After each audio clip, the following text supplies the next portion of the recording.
আল্লাহর হাবিব বলেন, সাহাবীরা শোনো, সালাসাতু নাফারিম মিম্মান কানা ক্বাবলাকুম, তোমরা পৃথিবীতে আগমন করার পূর্বে বনী ইসরাইল সম্প্রদায়ের 3 জন ব্যক্তি, তারা দূর সফরে ঘর থেকে বের হয়েছে, দূরে কোথাও যাবে, সফর করছে, দিনভর তারা পথ চলেছে, চলতে চলতে তারা ক্লান্ত হয়ে পড়ল। হাত্তা আওয়াহুমুল মাবিতু ইলা গারিন, ক্লান্ত পরিশ্রান্ত হয়ে মনে মনে সিদ্ধান্ত নিল, আকাশে মেঘ চমকাচ্ছে, বিদ্যুৎ চমকাচ্ছে, যে কোনো মুহূর্তে ভারী বর্ষণ হয়ে যেতে পারে, আর রাতের বেলায় পথ চলা মোটেও নিরাপদ নয়। যদি আমরা কোথাও আশ্রয় নিয়ে থাকতে পারি, পরবর্তী সকাল থেকে আমরা আবার হাঁটা শুরু করব। কোথায় আশ্রয় নেবে, কোথায় তারা বিশ্রাম নেবে? বর্তমান আধুনিক সমাজের মধ্যে আবাসিক হোটেল পাওয়া যায় থাকার জন্য, লোকালয় থাকে, কিন্তু তৎকালীন যুগে হাজার হাজার বছর আগের কথা, পাহাড়িয়া গিরিপথ দিয়ে চলছে, আশ্রয় নেওয়ার জায়গা নাই। বিরাট বড় পাহাড় দেখতে পেল, পাহাড়ের গুহার মধ্যে 3 জন গিয়ে ঢুকেছে। পাহাড়ের গুহায় গিয়ে ঢুকে যাওয়ার পরে রাতের বেলায় প্রচন্ড ভারী বর্ষণ হয়েছে। পাহাড়ের উপর থেকে বিরাট বড় একটা পাথর গড়াতে গড়াতে গড়াতে গড়াতে এসে যে গুহার মধ্যে তারা আশ্রয় নিয়েছিল, গুহার মুখের মধ্যে এসে আটকায় গেছে। আর পাথরের টুকরাটা এতটাই বড়, 3 জনে মিলে এটা সরাবে কোনোভাবে সম্ভব হবে না। তারা বুঝতে পারলেন, এমন একটি জায়গার মধ্যে আমরা আছি, এই জায়গার মধ্যে যদি আমরা মরে গলে পচে হাড্ডি সার হয়ে যায়, পৃথিবীর কোনো ব্যক্তি আমাদের সম্পর্কে জানতেও পারবে না। কিন্তু বিশ্বাস ছিল তাদের আল্লাহর উপরে। 3 জন ব্যক্তি ছিল ইমানদার। তারা মনে মনে ভাবলেন, পৃথিবীতে কেউ যেখানে দেখে না সেখানে একজন আছেন, তিনি দেখেন, তিনি কে? পৃথিবীতে এমন একজন সত্তা আছেন, দুনিয়ার কোনো মানুষ যদি সাহায্য করতে নাও পারেন, তিনি সাহায্য করতে পারেন, তিনি কে? আল্লাহ রাব্বুল আলামিন। 3 জনে মিলে পরামর্শ করলো, বাঁচতে যদি চাও রবের সাহায্য নাও। রবের সাহায্য নিব কিভাবে? আল্লাহর কাছে দোয়া কবুল করাতে হলে নেক কাজের বিনিময়ে দোয়া কবুল করাইতে হয়। যেমন এই যে আমরা দোয়া করার আগে ইস্তিগফার পড়ি, সূরা ফাতিহা পড়ি, দুরূদ শরীফ পড়ি, ওই কিনা? এগুলা কারণটা কি? কারণ হচ্ছে আপনি যদি দোয়া আল্লাহর কাছে কবুল করাতে চান, তাহলে আপনি কিছু নেক কাজ করবেন আগে। নেক কাজের বিনিময়ে আল্লাহর কাছে চাবেন, এটা হচ্ছে দোয়া কবুল হওয়ার জন্য সুন্নাহ পদ্ধতি। জোরে বলেন সুবহানাল্লাহ। 3 জনে যেহেতু আল্লাহর উপর ভরসা ছিল, তারা 3 জনে পরামর্শ করলো, আজকে আমাদের রবের কাছে আমরা সাহায্য চাবো আমাদের জীবনের সর্বশ্রেষ্ঠ আমলের বিনিময়ে। মানুষের জীবনে যত খারাপ মানুষ হোক না কেন, কিছু কিছু ভালো কাজ থাকে না? কথা বলেন। আপনাদেরকে বলি, এমন যেন জীবনটা না হয়, চোখ বন্ধ করে এমন যেন নিজেকে কল্পনা করতে মনে না চায় যে আমার জীবনে কোনো ভালো কাজ নাই। এমনটা হতভাগা, এমনটা কপাল পোড়া হওয়া ঠিক নয়। চোখটা বন্ধ করলে যেন মনে হয় যে আলহামদুলিল্লাহ, আমার জীবনে কিছু ভালো কাজ হয়তো আল্লাহর কাছে কবুল হবে ইনশাআল্লাহ। এরকম কিছু ভালো কাজ কখনো প্রকাশ্যে কখনো গোপনে করবেন, ইনশাআল্লাহ ওই একটা ভালো কাজ আল্লাহর কাছে মঞ্জুর হয়ে গেলে আপনার তাকদীর আল্লাহ পাক বদলাই দেবেন। 3 জন ব্যক্তি বিপদে পড়েছে। 3 জন ব্যক্তি মনে মনে ভাবলো, রবের কাছে নিজের জীবনের শ্রেষ্ঠ ইবাদতের বিনিময়ে আজকে আমরা আশ্রয় প্রার্থনা করব, কারণ সাহায্য করার একমাত্র মালিককে। প্রথম ব্যক্তি আল্লাহর কাছে হাত তুলে বলছেন, রব্বুল আলামিন, আমার একজন সুন্দরী চাচাতো বোন ছিল, আমি তার প্রেমে আসক্ত ছিলাম বড় মারাত্মকভাবে। বহুবার তাকে কুপ্রস্তাব দিয়েছি, সে রাজি হয় না। সে মেয়েটি ছিল খুব ধার্মিক, পরহেজগার, আল্লাহু আকবার, অনেক পরহেজগার, আত্মসংবরণকারী নারী তিনি ছিলেন। মনে রাখবেন, সমাজের মধ্যে সব মেয়ে খারাপ থাকে না, কিছু পরহেজগার মেয়েও থাকে, যারা আল্লাহকে ভয় করে, যারা নিজের চরিত্র বিকিয়ে দেয় না, সমাজে আছে না নাই? লোকটি বলল, আল্লাহকে ডেকে ডেকে বলছে, আল্লাহ, আমার ওই বোনটাকে আমি অনেকভাবে ফুসলিয়েছি, রাজি হয় নাই। কিন্তু কিছুদিন যেতে না যেতে এলাকার মধ্যে কাহতুন মানে দুর্ভিক্ষ দেখা দিল। এলাকার মানুষের মধ্যে হাহাকার লেগে গেল। ক্ষেত খামারে ফসল নাই, মানুষের পকেটে টাকা নাই, বাড়িতে খাবার নাই, মানুষ দুর্ভিক্ষে কষ্ট পাচ্ছে। আমার ওই দরিদ্র বোনটা পরিবার নিয়ে বড় কষ্টে ছিল, কিন্তু তখনও পর্যন্ত আমি সম্পদশালী মানুষ হিসেবে এলাকার মধ্যে পরিচিত ছিলাম। আমার সেই বোনটি আমার কাছে হাত বাড়িয়ে বলল, ভাইজান বড় কষ্টে আছি, বাবা মা না খেয়ে আছে, ভাই ব্রাদাররা না খেয়ে আছে, জীবন বাঁচানোর কষ্ট হয়ে যাচ্ছে, আপনি একটু আমাদের সাহায্য করেন।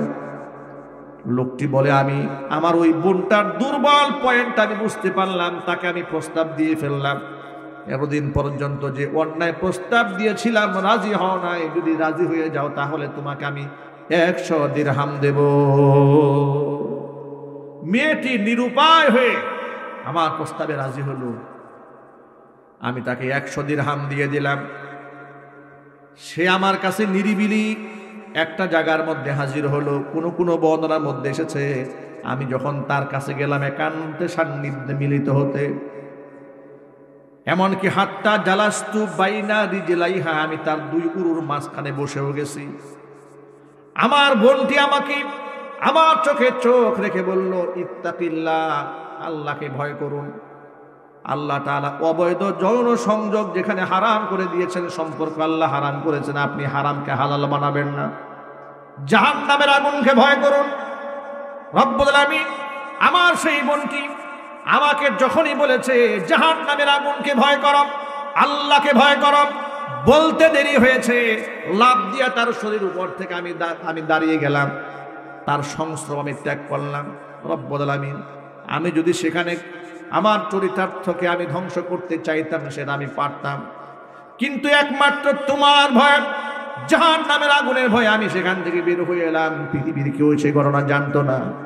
আল্লাহ তুমি তো আমার মনের খবর জানো, যদি আমি ওই দিন এই কাজটা একমাত্র তোমার খুশির জন্য করে থাকি, মেহেরবানি করে আজকের বিপদ থেকে আমাদেরকে উদ্ধার করো। নবীজি বললেন, দোয়া করতে দেরি হয়েছে, আল্লাহর কাছে দোয়া কবুল হতে দেরি হলো না, সাথে সাথে আল্লাহ রাব্বুল আলামিন পাথরটাকে কিঞ্চিত পরিমাণ দূরে সরিয়ে দিলেন। আল্লাহ তাআলা বান্দাকে সঠিক পথে পরিচালিত করার জন্য ইসলামটাকে আল্লাহ তাআলা খুব সহজভাবে বান্দার সামনে উপস্থাপন করেছেন। ইসলামকে মান্য করা, পালন করা একদম সহজ। একদিক থেকে এটা টোটালি একটা বৈজ্ঞানিক ব্যাপার, আরেক দিক থেকে এটা মানুষের দেহের সাথে, আত্মার সাথে, সংস্কৃতির সাথে, ফিতরাতের সাথে, তবিয়তের সাথে খাপ খায়, অ্যাডজাস্ট হয়ে যায়। এমন বিধিবিধান দিয়ে আল্লাহ পাক এই দিনের প্রতিটি বিধানকে এত সুন্দরভাবে আমাদের জন্য সহজ করে দিয়েছেন, যা মান্য করা, পালন করা বান্দার জন্য মোটেও কষ্টকর হয় না। সুবহানাল্লাহ বলেন। এই জন্য ইসলামের প্রতিটি বিধান সার্বজনীন। পৃথিবীতে একমাত্র ধর্ম ইসলাম যা সার্বজনীন বলা যায়, যা সকল মানুষের কল্যাণ বয়ে নিয়ে আসে। যে ধর্মের বিধিবিধান এলাকায় বাস্তবায়িত হলে মুসলিম অমুসলিম এমনকি প্রাণীকুল পর্যন্ত নিরাপত্তা লাভ করে। নবী করিম সাল্লাল্লাহু আলাইহি সাল্লাম বলেছেন, প্রয়োজনে গাছ কাটবে, বিনা প্রয়োজনে গাছের পাতাও ছিঁড়বেন। এর মানে আল্লাহ নবী সাল্লাল্লাহু আলাইহি ওয়াসাল্লাম গাছের জন্য রহমত। নবীজি সাল্লাল্লাহু আলাইহি সাল্লাম দেখতে পেলেন একটা উট রসুলের পায়ে এসে সিজদায় পড়েছে। উটের চোখ থেকে দরদর করে পানি পড়ছে। উটটা একেবারে জীর্ণ শীর্ণ। নবীজি সাল্লাল্লাহু আলাইহি ওয়াসাল্লাম বললেন, উটের মালিককে ডেকে নিয়ে আসো। উটের মালিককে ডাকা হলো। আল্লাহর হাবিব উটের মালিককে ডেকে বলছে, তুমি তোমার উটকে যে পরিমাণ পরিশ্রম করাও সে পরিমাণ খাবার দাও না। উটকে তোমরা কষ্ট দিচ্ছ। মনে রেখো, উটের উপর জুলুম করা যাবে না। প্রাণীর গাতে চিহ্নিত করে রাখার জন্য লোহা গরম করে তাপ দেওয়া হতো। নবীজি সাল্লাল্লাহু আলাইহি ওয়াসাল্লাম এটাকে হারাম ঘোষণা করলেন। চিৎকার দিয়ে এখন সুবহানাল্লাহ। পয়েন্টগুলো খেয়াল করবেন। ইসলাম কিভাবে সার্বজনীন হলো, ইসলাম সকলের জন্য কি করে হলো, এটা একটু বুঝতে হবে সকলের। গাছের উপর আল্লাহর নবী রহমতের আচরণ করলেন, গাছের কথা বললেন, বিনা প্রয়োজনে গাছের পাতা ছিঁড়বে না, তার কারণ গাছের পাতাগুলো আল্লাহ রব্বুল আলামিনের জিকির করে। কোরআন মাজিদ আল্লাহ বলেছেন ওয়া ইম মিন শাইইন ইল্লা ইউসাব্বিহু বিহামদিহি ওয়ালাকিন লা তাফকাহুনা তাসবিহাহুম। পৃথিবীতে এমন কোনো জিনিস নাই যা আল্লাহ পাকের তাসবিহ তাহলিল করে না, কিন্তু তোমরা তাদের ভাষা বুঝতে পারো না। প্রত্যেকে আপন আপন ভাষায় তাসবিহ জপে। গাছের পাতা ছিঁড়তে আল্লাহর নবী সাল্লাল্লাহু আলাইহি সাল্লাম বারণ করলেন, প্রাণীর গায়ে দাগ দিতে বারণ করে দিলেন, প্রাণীকে আঘাত দিবেন, কষ্ট দিবেন, বড় হারাম করে দিলেন। হাদিস শরীফের মধ্যে এসেছে, একজন বাজারি খারাপ মহিলা মরু প্রান্তরে হেঁটে যাওয়ার সময় তিনি দেখতে পেলেন যে একটা কুকুর, রাস্তার কুকুর ক্ষুধা এবং তৃষ্ণায় মরু প্রান্তরে হাবুল গড়াগড়ি করছে জমিনে। মহিলা বুঝতে পারলেন যে কুকুরটা দারুণ ক্ষুধার্ত এবং তৃষ্ণার্ত। যদি কুকুরের মুখে একটুখানি পানি তুলে দিতে পারতাম, কুকুরটা প্রাণে বেঁচে যেত। কিন্তু কুকুরকে যে পানি পান করাবো, পানি পাবো কোথায়? মরু প্রান্তরে পানির সংকট। ডান বাম তালাশ করে দেখলেন, কোথাও পানি পাওয়া যাচ্ছে না, কোনো লোক নাই। অদূরেই তিনি একটা কূপ দেখতে পেলেন। এবার কূপের মধ্যে পানিও দেখতে পেয়েছেন, কিন্তু পানি সেখানে বের করবেন কিভাবে? চলার পথে দিন তো বালতি নিয়ে আসেননি, রশিও হাতে নাই। কিন্তু মেয়েটির মনে কুকুরের প্রতি দয়া সৃষ্টি হলো। মেয়েটি আরবের মেয়ে, চামড়ার মোজা ব্যবহার করত। চামড়ার মোজা খুলেছে, গায়ের ওড়নাকে রশি বানিয়ে, পায়ের চামড়ার মোজাকে বালতি বানিয়ে বহু কষ্ট করে কুকুরের জন্য কুয়া থেকে একটু পানি বের করে তৃষ্ণার্ত ক্ষুধার্ত কুকুরের মুখের মধ্যে দিয়ে দিয়েছে। কুকুর পানি পান করে জীবন বাঁচিয়ে যাওয়ার পরে, জীবন বাঁচার পরে আনন্দে উদ্বেলিত হয়ে, আনন্দে আত্মহারা হয়ে কুকুরটা লেজ লড়াতে শুরু করেছে। আল্লাহর নবী সাল্লাল্লাহু আলাইহি সাল্লামকে আল্লাহ পাক জানালেন, আমার হাবিব, এই দৃশ্যটি পৃথিবীর কেউ দেখেনি, কিন্তু আমি আল্লাহ পাক দেখেছি, আমি তার সাক্ষী হয়েছি। সামান্য একটা কুকুরের প্রতি আমার এই বান্দি দয়া করার কারণে, মায়া করার কারণে, তার জীবনটা বাঁচিয়ে দেওয়ার কারণে আমি আল্লাহ ওই মহিলার প্রতি এত সন্তুষ্ট হয়েছি, তার সারা জিন্দেগীর গুনার খাতা মাফ করে দিয়া জান্নাতি মহিলাদের কাতারে তার নামটা আমি আল্লাহ উঠিয়ে দিয়েছি। এর মানে হলো, আমরা এমন একটা ধর্ম লালন করি, এমন একটা ধর্মে আমরা বিশ্বাসী, যে ধর্মে আপনি একটা কুকুরের প্রতিও জুলুম করতে পারবেন না। এই শিক্ষা ইসলামে আছে না নাই? আরো জোরে বলুন। অন্য দিক থেকে তিরমিজি শরীফের হাদিসের মধ্যে এসেছে, একজন নামাজি মহিলা, পরহেজগার মহিলা, ঘরের মধ্যে একটা বিড়ালকে সে আটকে দিয়েছিল, কারণ বিড়াল তার খাবারের মধ্যে মুখ দিয়েছিল। এই রাগে গুসায় করে মহিলা বিড়ালকে রশি দিয়ে খাটের সাথে বেঁধে ফেলেছে। তিল তিল করে বিড়ালটাকে কষ্ট দিয়েছি, বিড়ালটাকে ছেড়েও দেয় না, বাহিরে সে খানা খেয়ে কোনো মতে জীবনযাপন করবে, বেঁচে থাকবে, সেই সুযোগ দেয় নাই, নিজেও খাবার দেয় নাই। ক্ষুধায় যন্ত্রণায় তিল তিল করে বিড়ালটাকে মহিলা হত্যা করেছে। নামাজি পরহেজগার মহিলা। নবী করিম সাল্লাল্লাহু আলাইহি সাল্লামকে আল্লাহ পাক জানালেন, ও আমার হাবিব, যে মহিলাটি তিল তিল করে আমার একটা নিরীহ প্রাণী বিড়ালকে কষ্ট দিয়ে হত্যা করেছে, ওই মহিলার সারা জীবনের নামাজ, রোজা আর তাহাজ্জুদের সওয়াবকে আমি আল্লাহ তাআলা বরবাদ করে দিয়া জাহান্নামী মহিলাদের কাতারে মহিলার নামটা উঠিয়ে দিয়েছি। ভাবা যায়, আমরা এমন একটা ধর্মে বিশ্বাসী যেখানে প্রাণীর নিরাপত্তা দেওয়া হয়েছে। চিৎকার দেখুন সুবহানাল্লাহ। মনে রাখবেন, কুকুর, বিড়াল স্বভাবজাতভাবে কুকুর এমন একটা প্রাণী যে অকারণে বিনা কারণে এই কুকুরকে আপনি লালন করতে পারবেন না। কয়েকটা শর্তে কুকুর পালা যায়। এক হচ্ছে, কুকুরকে ট্রেনিং দিয়ে আপনি বাড়ির পাহারাদার বানিয়েছেন, হারেস, কুকুর দারোয়ানি কাজ করে। ট্রেনিং প্রাপ্ত কুকুর আছে না? জোরে বলে। এমন কুকুর আছে সেনাবাহিনীর দায়িত্ব পালন করে, ওরা ব্যাজ দেওয়া হয় কুকুরের। সুবহানাল্লাহ। এভাবে শিক্ষিত কুকুর আছে। এগুলা ওই কাজে, বিশেষ কাজে আপনি ফোর্স ইন্টেলিজেন্স ব্রাঞ্চে দায়িত্ব দিয়ে দিলেন কুকুররাই, কিংবা ক্ষেত খামার পাহারা দায়িত্ব দিয়েছে, বাড়ি পাহারার দায়িত্ব দিয়েছে, এই জন্য কুকুর লালন করেছেন। একটা আরেকটা হচ্ছে কুকুরকে বন্ধু বানিয়ে ঘরের মধ্যে বন্ধু বান্ধবের মতো লালন পালন করে, যেটা পশ্চিমারা করে, ইহুদি খ্রিস্টানেরা যেটা করে, নাউযুবিল্লাহি মিন যালিক। এটা টোটালি সম্পূর্ণরূপে হারাম। এটা কি জোরে বলেন তো? আরো জোরে বলেন। কুকুরকে আপনি প্রয়োজনে বাড়ির দারোয়ানি করার জন্য, এলাকা পাহারা দেওয়ার জন্য, আপনার ক্ষেত খামার পাহারা দেওয়ার জন্য আপনি তাকে রাখতে পারবেন, কিন্তু আপনি তাকে ঘরের মধ্যে নিতে পারবেন না। নবী করিম সাল্লাল্লাহু আলাইহি ওয়াসাল্লাম বলেছেন, যে ঘরের মধ্যে প্রাণীর ছবি থাকে এবং কুকুর থাকে, সেই ঘরের মধ্যে আল্লাহ রহমতের ফেরেশতা ঢোকে না। প্রিয় ভাইরা আমার, এক বাক্যে জবাব দেয়া বলুন, তাহলে ইসলামে প্রাণীদের নিরাপত্তা আছে না নাই? আরো জোরে বলেন। যদি প্রাণীদের এতটুকু নিরাপত্তা থাকে, একটা মানুষের জীবনের নিরাপত্তা এই ধর্মের কত উপরে আপনার কল্পনা করতে পারেন? বিনা কারণে একটা কুকুরকে আপনি আঘাত করতে পারলেন না, বিড়ালকেও যদি আপনি না মারতে পারেন, মানুষ হয়ে মানুষ কি করে এত বড় ষড়যন্ত্র মানুষের সাথে করে?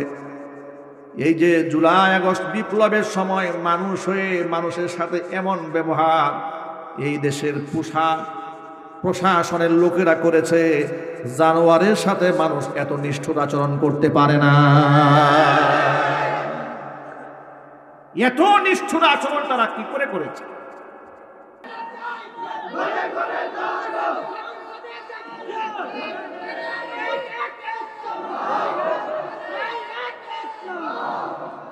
আমার যুবক ভাইরা,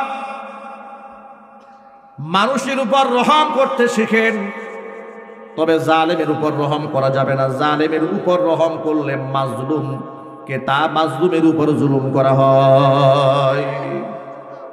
ঠিক কিনা বলেন?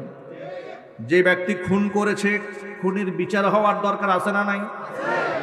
কেন বিচার হবে শুনেন, কোরআন বলেছে, এটা আমি বলি নাই। আল্লাহ বলেছেন, ওয়ালাকুম ফিল কিসাসি হায়াতুন, হত্যার বদলে হত্যার আইন যদি তোমরা বাস্তবায়ন করো, তাহলে অনেক মানুষের জীবন এই আইনের কারণে বেঁচে যাবে। তাহলে সিরিয়াল কিলার যারা তৈরি হয়েছে, ঠান্ডা মাথায় যারা ভাড়াটে খুনি, এরা খুন করতে সাহস পাবে না। এরা বুঝে যাবে যে না, এখানে হাত দেওয়া যাবে না, হাত দিলে আবার কল্লা শেষ। ঠিক কিনা বলেন? কিলাররা কেন তৈরি হয়েছে জানেন? তারা বুঝে ফেলেছে, খুন আমি যাই করি না কেন, আমার মামু আছে, খালু আছে, মেম্পি আছে, মন্ত্রী আছে, এক ফুট দিয়ে আমার ফাঁসির দায় উল্টে ফেলবে, কোনো অসুবিধা নাই। এই দেশে ইসলাম কায়েমের জন্য সকলকেই চেষ্টা করতে হবে। আপনি যে দলের রাজনীতিবিদ হন না কেন, আপনি ক্ষমতায় গেলে আপনার মনের মধ্যে একটা মিশন থাকবে, এই দেশে আল্লাহর কোরআন দিয়ে বিচার কার্য পরিচালনা করতে হবে। খুনির উপর দয়া দেখানো যাবে না, সন্ত্রাসীদের উপর দয়া দেখানো যাবে না, তাহলে আবার জুলুম নির্যাতন শুরু হয়ে যাবে।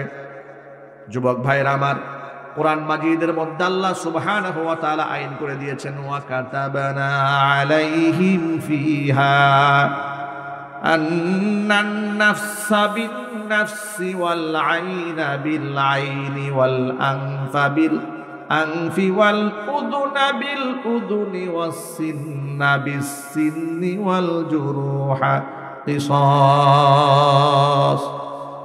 ফামান তাসাদদাকা বিহি ফাহুয়া কাফফারাতুল লাহু ومن لم يحكم بما أنزل الله فأولئك هم الظالمون।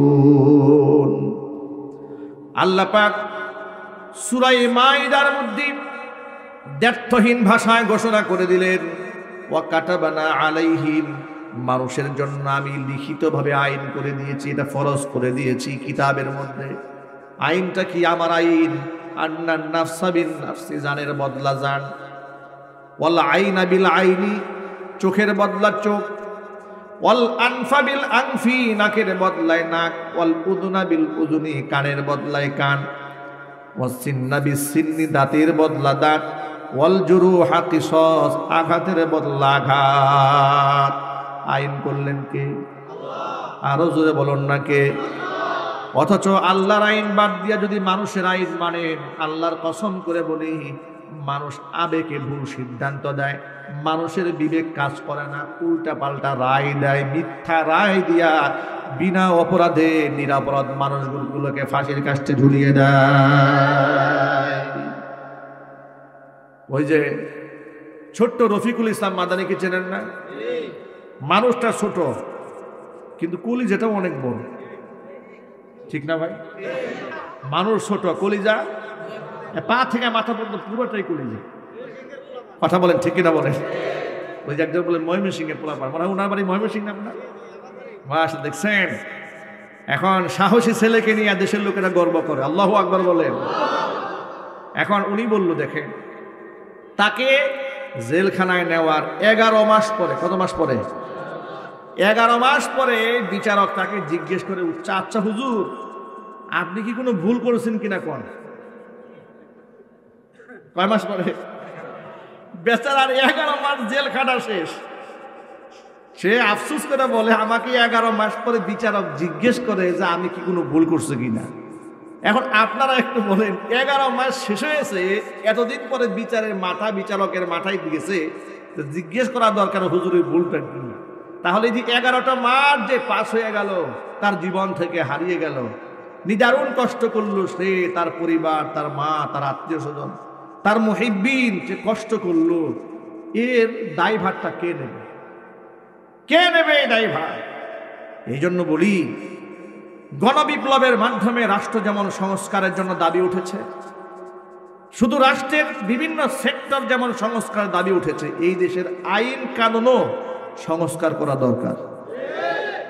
আইনের মধ্যে অনেক ফাঁক ফোকর আছে, আছে না নাই? 17 বছর জেল খাটার পরে শুনতে পাইলাম, পত্রিকাতে পেলাম, এই লোকটা নিরাপরাধ, 17 বছর খামোকা জেল কেটেছে। নাউজুবিল্লাহ বলবেন না? সব পরিবর্তন হতে হবে আল্লাহ পাকের কোরআন দিয়ে, জোরে বলতে হবে ঠিক কিনা? যুবক ভাইরা আমার, আল্লাহর কোরআনের আয়াতগুলোকে বিশ্বাস করেন, আল্লাহর নবীর হাদিসগুলোকে বিশ্বাস করেন। আল্লাহ নবী সাল্লাল্লাহু আলাইহি ওয়াসাল্লামের বাণী যদি কেউ মান্য করে, রাসূলের হাদিস যদি কেউ মানে, কোরআনে কারীমের আয়াত যদি কেউ বিশ্বাস করে আর মান্য করে, ওই ব্যক্তি কোনোদিন পদস্খলিত হবে না, ভুল পথে পরিচালিত হবে না। এই জন্য নবীজি বলেছেন, ইন্না হাযাল কুরআনা সাবাবুন, কোরআন এমন একটা রশি, তরফুহু বিআইদিল্লাহি ওয়া তরফুহু বিআইদিকুম, এই রশির এক মাথা আল্লাহর হাতে, আর এক মাথা বান্দা তোমাদের হাতে। লান তাদিল্লু ওয়া লান তাহলিকু বাদাহু আবাদা, তোমরা যতক্ষণ পর্যন্ত কোরআন নামক রশিকে আঁকড়ায় ধরে রাখতে পারবে, কোশ্চিন কালেও তোমরা ধ্বংস হবে না, তোমাদের পদস্খলন হবে না। জোরে জোরে বলেন সুবহানাল্লাহ। মানুষদেরকে হেদায়েতের কথা বোঝাবার জন্য নবীজি মাঝে মাঝে গল্প শোনাতেন। কোরআনে কারীমের মধ্যে আল্লাহ তাআলা মানুষের গল্প বলেছেন। গল্প কোরআনে আছে না নাই? আরো জোরে বলেন আছে না নাই? আবার গল্প বলে আল্লাহ বলে দিয়েছেন, কেন গল্প শোনায়? শোনো, লাকাদ কানা ফি কাসাসিহিম ইবরাতুল লিউলিল আলবাব, এই সমস্ত ব্যক্তিদের কাহিনীতে তোমাদের জন্য, জ্ঞানীদের জন্য শিক্ষা আছে, ইবরাত আছে। একদিন নবী করিম সাল্লাল্লাহু আলাইহি ওয়াসাল্লাম বসে আছেন, সাহাবায়ে কেরাম পরিবেষ্টিত অবস্থায়, তখন আল্লাহর নবী একটা গল্প শোনালেন। আল্লাহর হাবিব বলেন, সাহাবীরা শোনো, সালাসাতু নাফারিম মিম্মান কানা ক্বাবলাকুম, তোমরা পৃথিবীতে আগমন করার পূর্বে বনী ইসরাইল সম্প্রদায়ের 3 জন ব্যক্তি, তারা দূর সফরে ঘর থেকে বের হয়েছে, দূরে কোথাও যাবে, সফর করছে, দিনভর তারা পথ চলেছে, চলতে চলতে তারা ক্লান্ত হয়ে পড়ল। হাত্তা আওয়াহুমুল মাবিতু ইলা গারিন, ক্লান্ত পরিশ্রান্ত হয়ে মনে মনে সিদ্ধান্ত নিল, আকাশে মেঘ চমকাচ্ছে, বিদ্যুৎ চমকাচ্ছে, যে কোনো মুহূর্তে ভারী বর্ষণ হয়ে যেতে পারে, আর রাতের বেলায় পথ চলা মোটেও নিরাপদ নয়। যদি আমরা কোথাও আশ্রয় নিয়ে থাকতে পারি, পরবর্তী সকাল থেকে আমরা আবার হাঁটা শুরু করব। কোথায় আশ্রয় নেবে? কোথায় তারা বিশ্রাম নেবে? বর্তমান আধুনিক সমাজের মধ্যে আবাসিক হোটেল পাওয়া যায় থাকার জন্য, লোকালয় থাকে, কিন্তু তৎকালীন যুগে হাজার হাজার বছর আগের কথা, পাহাড়িয়া গিরিপথ দিয়ে চলছে, আশ্রয় নেওয়ার জায়গা নাই। বিরাট বড় পাহাড় দেখতে পেল, পাহাড়ের গুহার মধ্যে 3 জন গিয়ে ঢুকেছে। পাহাড়ের গুহায় গিয়ে ঢুকে যাওয়ার পরে রাতের বেলায় প্রচন্ড ভারী বর্ষণ হয়েছে। পাহাড়ের উপর থেকে বিরাট বড় একটা পাথর গড়াতে গড়াতে গড়াতে গড়াতে এসে যে গুহার মধ্যে তারা আশ্রয় নিয়েছিল, গুহার মুখের মধ্যে এসে আটকায় গেছে। আর পাথরের টুকরাটা এতটাই বড়, 3 জনে মিলে এটা সরাবে কোনোভাবে সম্ভব হবে না। তারা বুঝতে পারলেন এমন একটি জায়গার মধ্যে আমরা আছি, এই জায়গার মধ্যে যদি আমরা মরে গলে পচে হাড্ডি সার হয়ে যায়, পৃথিবীর কোনো ব্যক্তি আমাদের সম্পর্কে জানতেও পারবে না। কিন্তু বিশ্বাস ছিল তাদের আল্লাহর উপরে। 3 জন ব্যক্তি ছিল ইমানদার। তারা মনে মনে ভাবলেন, পৃথিবীতে কেউ যেখানে দেখে না সেখানে একজন আছেন, তিনি দেখেন, তিনি কে? পৃথিবীতে এমন একজন সত্তা আছেন, দুনিয়ার কোনো মানুষ যদি সাহায্য করতে নাও পারেন, তিনি সাহায্য করতে পারেন, তিনি কে? আল্লাহ রাব্বুল আলামিন। 3 জনে মিলে পরামর্শ করলো, বাঁচতে যদি চাও রবের সাহায্য নাও। রবের সাহায্য নিব কিভাবে? আল্লাহর কাছে দোয়া কবুল করাতে হলে নেক কাজের বিনিময়ে দোয়া কবুল করাইতে হয়। যেমন এই যে আমরা দোয়া করার আগে ইস্তিগফার পড়ি, সূরা ফাতিহা পড়ি, দুরূদ শরীফ পড়ি কিনা? এগুলা কারণটা কি? কারণ হচ্ছে আপনি যদি দোয়া আল্লাহর কাছে কবুল করাতে চান, তাহলে আপনি কিছু নেক কাজ করবেন আগে। নেক কাজের বিনিময়ে আল্লাহর কাছে চাবেন, এটা হচ্ছে দোয়া কবুল হওয়ার জন্য সুন্নাহ পদ্ধতি। জোরে বলেন সুবহানাল্লাহ। 3 জনে যেহেতু আল্লাহর উপর ভরসা ছিল, তারা 3 জনে পরামর্শ করলো, আজকে আমাদের রবের কাছে আমরা সাহায্য চাবো আমাদের জীবনের সর্বশ্রেষ্ঠ আমলের বিনিময়ে। মানুষের জীবনে যত খারাপ মানুষ হোক না কেন, কিছু কিছু ভালো কাজ থাকে না? কথা বলেন। আপনাদেরকে বলি, এমন যেন জীবনটা না হয়, চোখ বন্ধ করে এমন যেন নিজেকে কল্পনা করতে মনে না চায় যে আমার জীবনে কোনো ভালো কাজ নেই। এমনটা হতভাগা, এমনটা কপাল পোড়া হওয়া ঠিক নয়। চোখটা বন্ধ করলে যেন মনে হয় যে আলহামদুলিল্লাহ আমার জীবনে কিছু ভালো কাজ হয়তো আল্লাহর কাছে কবুল হবে ইনশাআল্লাহ। এরকম কিছু ভালো কাজ কখনো প্রকাশ্যে কখনো গোপনে করবেন, ইনশাআল্লাহ ওই একটা ভালো কাজ আল্লাহর কাছে মঞ্জুর হয়ে গেলে আপনার তাকদীর আল্লাহ পাক বদলাই দেবেন। 3 জন ব্যক্তি বিপদে পড়েছে। 3 জন ব্যক্তি মনে মনে ভাবলো, রবের কাছে নিজের জীবনের শ্রেষ্ঠ ইবাদতের বিনিময়ে আজকে আমরা আশ্রয় প্রার্থনা করব, কারণ সাহায্য করার একমাত্র মালিককে। প্রথম ব্যক্তি আল্লাহর কাছে হাত তুলে বলছেন, রব্বুল আলামিন, আমার একজন সুন্দরী চাচাতো বোন ছিল, আমি তার প্রেমে আসক্ত ছিলাম বড় মারাত্মকভাবে। বহুবার তাকে কুপ্রস্তাব দিয়েছি, সে রাজি হয় না। সেই মেয়েটি ছিল খুব ধার্মিক, পরহেজগার, আল্লাহু আকবার, অনেক পরহেজগার, আত্মসংবরণকারী নারী তিনি ছিলেন। মনে রাখবেন, সমাজের মধ্যে সব মেয়ে খারাপ থাকে না, কিছু পরহেজগার মেয়েও থাকে, যারা আল্লাহকে ভয় করে, যারা নিজের চরিত্র বিকিয়ে দেয় না, সমাজে আছে না নাই? লোকটি বলল, আল্লাহকে ডেকে ডেকে বলছে, আল্লাহ আমার ওই বোনটাকে আমি অনেকভাবে ফুসলিয়েছি, রাজি হয় নাই। কিন্তু কিছুদিন যেতে না যেতে এলাকার মধ্যে কাহতুন মানে দুর্ভিক্ষ দেখা দিল। এলাকার মানুষের মধ্যে হাহাকার লেগে গেল। ক্ষেত খামারে ফসল নাই, মানুষের পকেটে টাকা নাই, বাড়িতে খাবার নাই, মানুষ দুর্ভিক্ষে কষ্ট পাচ্ছে। আমার ওই দরিদ্র বোনটা পরিবার নিয়ে বড় কষ্টে ছিল, কিন্তু তখনও পর্যন্ত আমি সম্পদশালী মানুষ হিসেবে এলাকার মধ্যে পরিচিত ছিলাম। আমার সেই বোনটি আমার কাছে হাত বাড়িয়ে বলল, ভাইজান বড় কষ্টে আছি, বাবা মা না খেয়ে আছে, ভাই ব্রাদাররা না খেয়ে আছে, জীবন বাঁচানোর কষ্ট হয়ে যাচ্ছে, আপনি একটু আমাদের সাহায্য করেন। লোকটি বলে, আমি আমার ওই বোনটার দুর্বল পয়েন্ট আমি বুঝতে পারলাম, তাকে আমি প্রস্তাব দিয়ে ফেললাম। এতদিন পর্যন্ত যে অন্যায় প্রস্তাব দিয়েছিলাম রাজি হও নাই, যদি রাজি হয়ে যাও তাহলে তোমাকে আমি 100 দিরহাম দেব। মেয়েটি নিরুপায় হয়ে আমার প্রস্তাবে রাজি হলো। আমি তাকে 100 দিরহাম দিয়ে দিলাম। সে আমার কাছে নিরিবিলি একটা জায়গার মধ্যে হাজির হলো।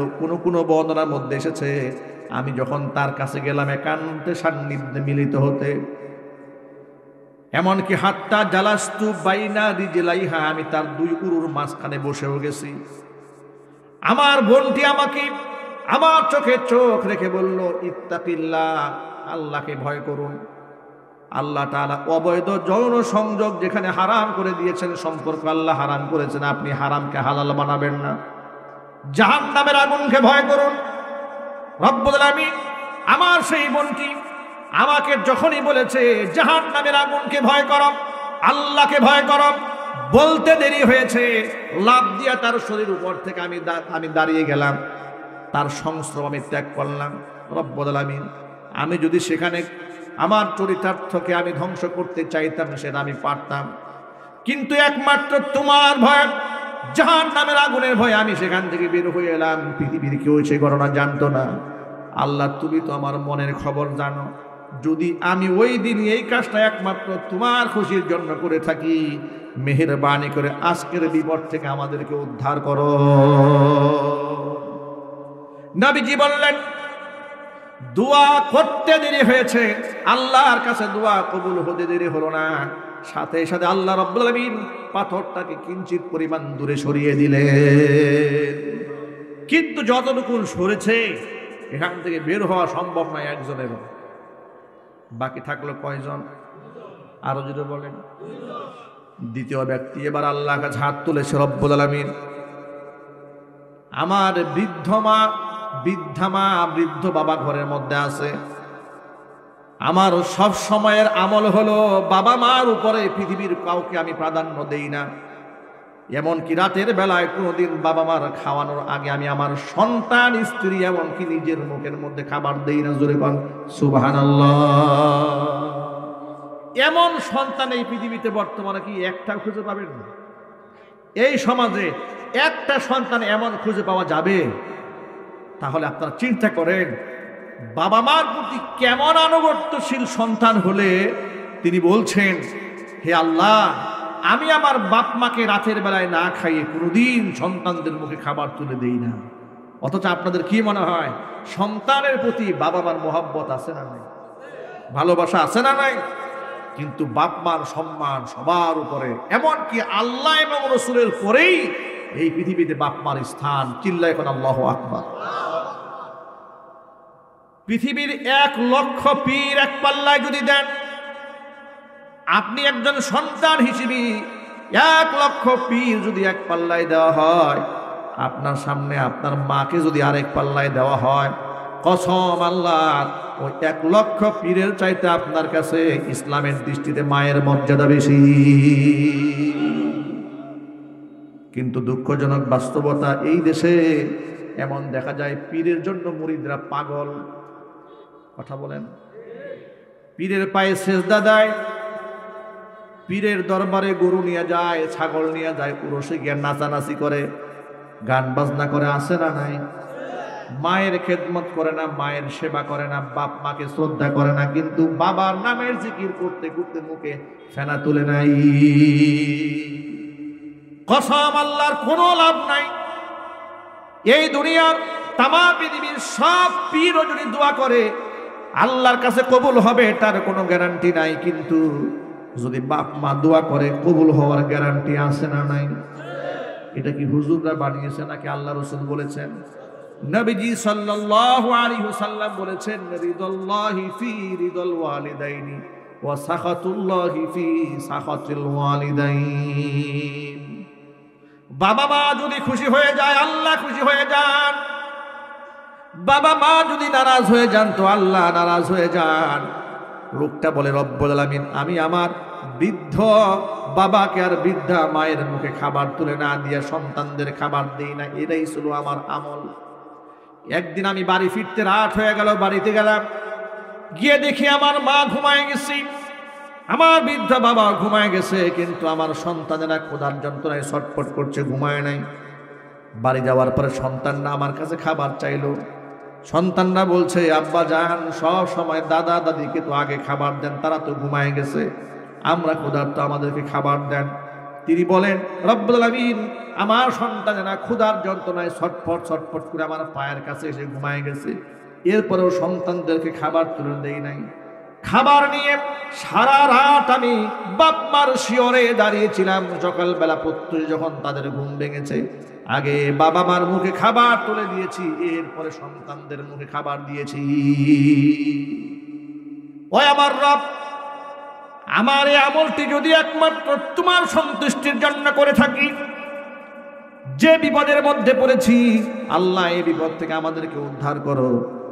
নবীজি সাল্লাল্লাহু আলাইহি ওয়াসাল্লাম বললেন, দোয়া করতে দেরি হয়েছে, আল্লাহর কাছে কবুল হতে দেরি হয়নি। সাথে সাথে আল্লাহ পাক পাথরটাকে কিঞ্চিত পরিমাণ দূরে সরিয়ে নিলেন। এখন বাহির থেকে কিছুটা আলো ভিতরে ঢুকতে শুরু করেছে, তাদের আশার সঞ্চার হয়েছে, কিন্তু বের হওয়া সম্ভব নয়। বাকি আছে কয়জন? একজন তখনও বাকি আছে। তৃতীয় ব্যক্তি আল্লাহর কাছে হাত তুলেছে, রব্বুল আলামিন আমার বাড়িতে দিন মজুরেরা কাজ করত, গরিব মানুষরা কাজ করে, সব সময় সকলকে পারিশ্রমিক দিয়ে বিদায় করে দিই। একবার বেশ কিছু লোক আমার বাড়িতে কাজ করেছে, সবাই পারিশ্রমিক নিয়ে বিদায় হয়ে গেল, কিন্তু একজন দিন মজুর পারিশ্রমিক নিল না, না নিয়ে চলে গেছে। আমি সেই পারিশ্রমিক নিয়ে বড় পেরেশান হয়ে গেলাম। গরিব মানুষের হক আমার কাছে রয়ে গেল, আমি এখন এই টাকা তারে কেমনে পৌঁছাবো? কোনোভাবেই তার সন্ধান করতে পারলাম না। সর্বশেষ ওই টাকা দিয়া ওই ব্যক্তির নামে একটা ছাগল কিনলাম, ছাগল থেকে বাচ্চা হলো, আবার সেটা বিক্রি করে আমি গরু কিনলাম, গাভী কিনলাম, সেখান থেকে বাচ্চা হলো, বিক্রি করে উট কিনলাম, ছাগল কিনলাম, ভেড়া বকরি, অনেক কিছু কিনে ফেললাম। ওই টাকা দিয়ে প্রফিট হয়ে গেল। আমি গরু প্রান্তরে সেগুলাকে রেখে দিলাম। দীর্ঘদিন পরে ওই লোকটা এসেছে আমার বাড়িতে, এসে বলল, ভাই আপনার কাছে আমার কিছু পাওনা টাকা ছিল, যদি আপনি আমাকে দিয়ে দিতেন। তিনি বলছেন, রব্বুল আলামিন আমি ওই লোকটাকে বললাম, ওই যে মরুর দিকে তাকায় দেখো, মরু প্রান্তরে যতগুলো ভেড়া বকরি দুম্বা দেখা যায়, এই সবগুলি তোমার পরিশ্রমের কামাই নিয়ে বাড়ি চলে যায়। লোকটা অবাক বিস্ময়ে আমাকে বলল, আতাস্তাহজিউ বি, আপনি আমার সাথে কি ঠাট্টা করেন নাকি, বিদ্রুপ করেন? আমি পাবো আপনার কাছে সামান্য কিছু টাকা, আর আপনি আমাকে এতগুলো উট দিয়ে দিচ্ছেন, ছাগল দিয়ে দিচ্ছেন, গরু দিয়ে দিচ্ছেন, এর মানেটা কি? তিনি বললেন, আল্লাহর বান্দা, আপনার রেখে যাওয়া সেই আমানতের টাকাটা আমি কাজে লাগিয়েছি, এগুলার মালিক আমি নই, এই মালিকগুলা আপনি, এগুলা নিয়ে চলে যান। তিনি বলেন, রব্বুল আলামিন লোকগুলো সবগুলা জিনিস নিয়ে চলে গেল। ও আল্লাহ, এই কাজটি যদি একমাত্র তোমার খুশির জন্য আমি করে থাকি, মেহেরবানি করে আজকের বিপদ থেকে আমাদের বাঁচিয়ে দাও। জোরে কোন সুবহানাল্লাহ। দোয়া করতে দেরি হলো।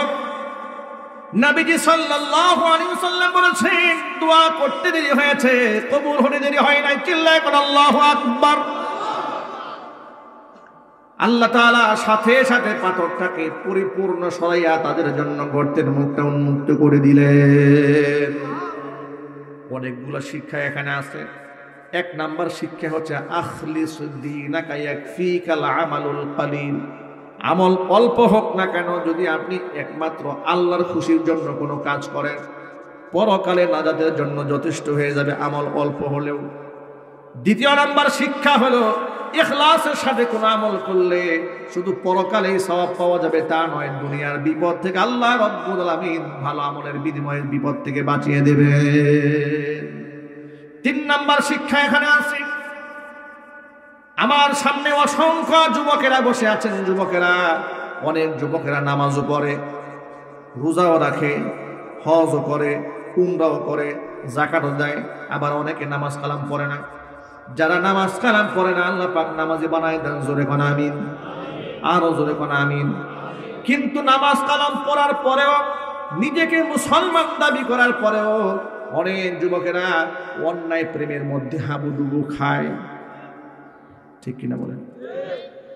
গার্মেন্টসের আমার বোনেরা থাকে, কিংবা স্কুল, কলেজ, ইউনিভার্সিটি, বিশ্ববিদ্যালয় আমাদের বোনেরা আছে, তাদের সাথে অন্যায় সম্পর্ক রাখে। জোরে জোরে কোন নাউজুবিল্লাহ।